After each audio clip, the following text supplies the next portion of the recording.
लेकिन दुनिया के सामने सबसे बड़ी चुनौती थी कि आखिर भारत के अंदर वो कौन से आदर्श हैं, वो कौन सी परंपरा हैं, वो कौन से सरोकार हैं, वो कौन सी संस्कृति है, वो कौन सा इतिहास है जो भारत को भारत बनाता है। इसलिए बहुत सारे लोग आए, उन्होंने अत्याचार किया, सामूहिक कत्लेआम किया, जलियांवाला बाग भी हुआ, गुरु गोविंद सिंह के बच्चे भी मारे गए, अर्जुन देव भी मारे गए। ये तमाम कहानियां हैं, आप पढ़ सकते हैं। लेकिन उस सब के बावजूद भी हमें बांटा, जातियों में बांटा, हमारे अंदर विकृतियां पैदा करने की कोशिश की गई, सत्ताओं ने हमें खत्म करने की कोशिश की, षड्यंत्र किए। लेकिन भारत राज्य की जो सत्ता थी उसके खिलाफ तो बहुत कुछ हुआ, लेकिन आज भी भारत राष्ट्र को समाप्त और कमजोर नहीं कर पाए, क्योंकि भारत कोई भूमि का टुकड़ा है जिस पे कुछ लोग लोकतंत्र के जरिए से सत्ता में आते हैं और चले जाते हैं। इसको समझने की जरूरत है, जो आज के युवा के सामने मैं अपनी बात रखना चाहता हूं, और जिसका मौका मुझे बलिया हब और नीरज प्रताप सिंह और उनके तमाम साथियों ने दिया है। और शायद मेरा ज्यादा दायित्व है कि इस धरती पे अगर बागी कहीं पैदा होते हैं तो उस धरती के लोगों ने अगर मुझे आज ये अपॉर्चुनिटी दी है, ये मौका दिया है, तो मैं ये नहीं चाहूंगा कि बागी पैदा होने बंद हो जाएं और हम ये मान लें कि देश आजाद हो गया है, अब सब काम सरकार कर रही है। नहीं, ये बागियों के पैदा होने का सिलसिला जारी रहना चाहिए। लेकिन अब सत्ता के खिलाफ का संघर्ष हमारा संघर्ष नहीं है। हमें 70 साल में यह बोध हो गया कि यह हम किसके खिलाफ लड़ रहे थे। हम समझते हैं कि सत्ता पे किसी को हटा दिया, यही हमारी सबसे बड़ी कामयाबी है। यह आजादी से पहले तो हो सकता था कि विदेशी आक्रांता आए थे, चाहे वो ईसाई के रूप में आए हों, चाहे इस्लामिक आक्रांताओं के रूप में आए हों, वो तो आपने सत्ता से हटाया। लेकिन जो चले गए हैं उन लोगों की जो अप्रत्यक्ष रूप से भारत के अंदर संतानें हैं, जो सोच को जिंदा रखते हैं, जो 1400 साल पहले टेंट में कोई मजहब पैदा हुआ था, उसकी उस सोच को जिसके अंदर मानवता का कोई जगह नहीं है, जो इस आजाद भारत के अंदर एक साथ 800 साल इस्लामिक आतंकवादी मुगलों से जो लोग लड़ते रहे, इसके बावजूद भी उनके वारिसों ने जो अपना ठेका लेके बैठे हैं कि हम उनके वारिस हैं, वो आज भी इस देश में फिल्म बनाते हैं मुगले आजम और उनको ग्लोरीफाई करते हैं कि वो कितने महान थे। तो आपने सत्ता से ईसाइयों को हटा दिया, सत्ता से मुगलों को हटा दिया, लेकिन सबसे बड़ी बात है कि वो सोच आज भी मौजूद है। इस सोच के खिलाफ बगावत करनी है। इस सोच को अगर आपने नहीं मारा तो सरकार चली जाएगी, दूसरी आ जाएगी, लेकिन ये राष्ट्र धीरे धीरे कमजोर होगा तो फिर दोबारा से वो ताकतें जो आपके इस पूरी ताकत को कब्जा करना चाहती हैं, वो ईस्ट इंडिया कंपनी के रूप में आई थी, कुछ तिजारत करने यहां आतंकी आए थे, वो इस तिजारत के माध्यम से आज भी भारतीय जनमानस को, आज भी भारत की अर्थव्यवस्था के माध्यम से आपके अपने मूल परंपराओं और आदर्शों का उपहास करते हैं और एक ऐसी नस्ल पैदा कर रहे हैं कि अगर सुशांत राजपूत आत्महत्या कर ले तो इस पे बातचीत ना हो। अगर बनारस में, अगर मथुरा में आक्रांता इस्लामिक जिहादियों ने मंदिरों को तोड़ के मस्जिद बना दी थी, उस पे बात न करें।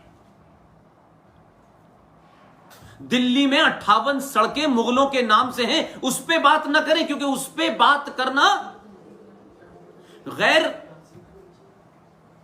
धर्मनिरपेक्षता को खतरा हो जाएगा। और यह धर्मनिरपेक्षता का पूरा पाखंड इसलिए बनाया गया क्योंकि सत्ता पे लालची लोग बैठे थे और इस्लामिक जिहादियों का जो एजेंडा था वो धीरे धीरे आपके अंदर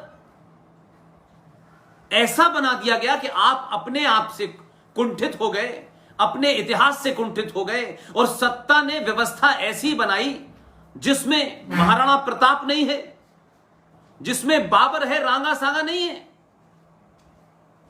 जिसमें छत्रपति महाराज शिवाजी नहीं है, जिसमें सावरकर नहीं है, जिसमें बोस नहीं है, जिसमें खुदीराम बोस नहीं है। और हमने पहले दिन से सत्ता का यह खेल खेला। इसीलिए बलिया का जो आजाद भारत का बागी था, महान एक आदर्श पुरुष, उन जयप्रकाश ने जाति तोड़ों का भी आंदोलन चलाया था। वो जानते थे कि ये सनातन के मानने वाले लोगों को कैसे सत्ताओं ने ऐसे भ्रमजाल में फंसाया है कि न सिर्फ वो अपनी पहचान को भूल गए, अपने आदर्श को भूल गए, और सत्ता के इर्द गिर्द रहने की वजह से आपको यह बोध नहीं हुआ। और इतिहासकारों ने इतिहास के अंदर, आपकी संस्कृति के अंदर ऐसा एक एपरेटस तैयार किया जिसमें इस दो देश को तोड़ने के लिए अल्लाह से दुआएं की जा रही हैं। इस देश को जिन्ना वाली आजादी चाहिए। इस देश में औरंगजेब वली अल्लाह है। इस देश में सनातनी परंपराओं को, उनके आदर्शों का मखौल उड़ाया जाए। आज की जनरेशन को वो तमाम गलत बातें बताई जाएं जिससे उसके अंदर का वो पुरुषार्थ जो आपके हजारों सालों पुराने ऋषि मुनियों के तपस्या से पैदा हुआ था वो समाप्त हो जाए। अलग अलग विचारधारा के नाम पर सनातन के लोगों को बांटो, ऊंच नीच में बांटो, जातियों में बांटो। इसके खिलाफ भी स्वर्गीय जयप्रकाश नारायण ने मुहिम चलाई थी। लेकिन एक घटना है जो मुझे बार बार कोंदती है, और क्योंकि आज आपने मौका दिया और स्वर्गीय जयप्रकाश नारायण आपकी धरती से पैदा हुए हैं और उन्होंने देश का नेतृत्व किया है, उनके सिलसिले में एक बात बताना चाहता हूं। यह आजाद भारत में हुआ है, इसलिए मैंने कहा कि बलिया के लोगों का जो बागी मिजाज है वो जिंदा रहना जरूरी है। लेकिन इस बार यह बागी मिजाज किसी सत्ता के खिलाफ नहीं होगा।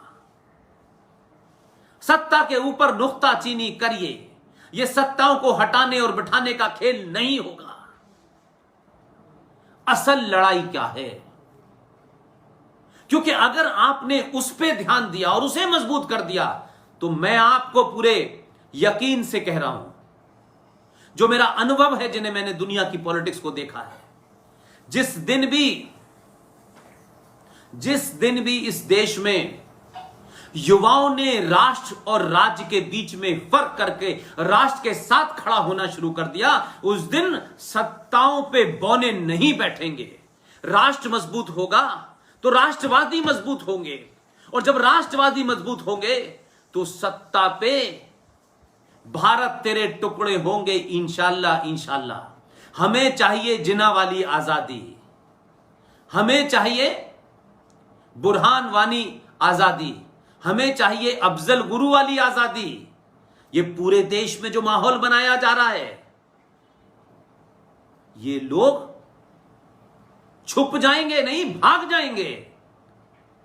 इसलिए राज्य के खिलाफ तत्कालिक एडमिनिस्ट्रेटिव फैसले होते रहते हैं, उन पे आप कोई नुक्ताचीनी करें, लेकिन आज 2020 में भारत के युवा को भटका करके कि भाई गरीबी के खिलाफ हमें क्रांति करनी है, आज के युवा को भटकाइए मत। ये गरीबी क्यों है इसकी जड़ में जाइए। और पूरी दुनिया में गरीबी होती है, कोई देश ये नहीं कह सकता कि वहां गरीबी नहीं थी। ये एक कंटिन्यूअस सिलसिला है। ऐसा नहीं था कि 1947 में जो भारत की पॉपुलेशन थी वो 1970 में भी थी, वो 75 में भी थी, वो 90 में थी, वो 2020 में भी है। इसलिए जो साधन है उनका भी हमें सोच समझ के इस्तेमाल करना चाहिए। लिहाजा में आप अगर यह कह सकते हैं कि मैं सत्ताओं के विरुद्ध, मैं सत्ताओं को जो बात आपके मन में आती है और लगता है कि यह ठीक है राष्ट्र के लिए, मैं सिर्फ उन्हीं की बात करता हूं। कौन मंत्री है, कौन संतरी है, किसको क्या करना चाहिए, यह मेरा विषय नहीं है और इस विषय में उलझ करके हमें अपना समय नहीं बर्बाद करना चाहिए।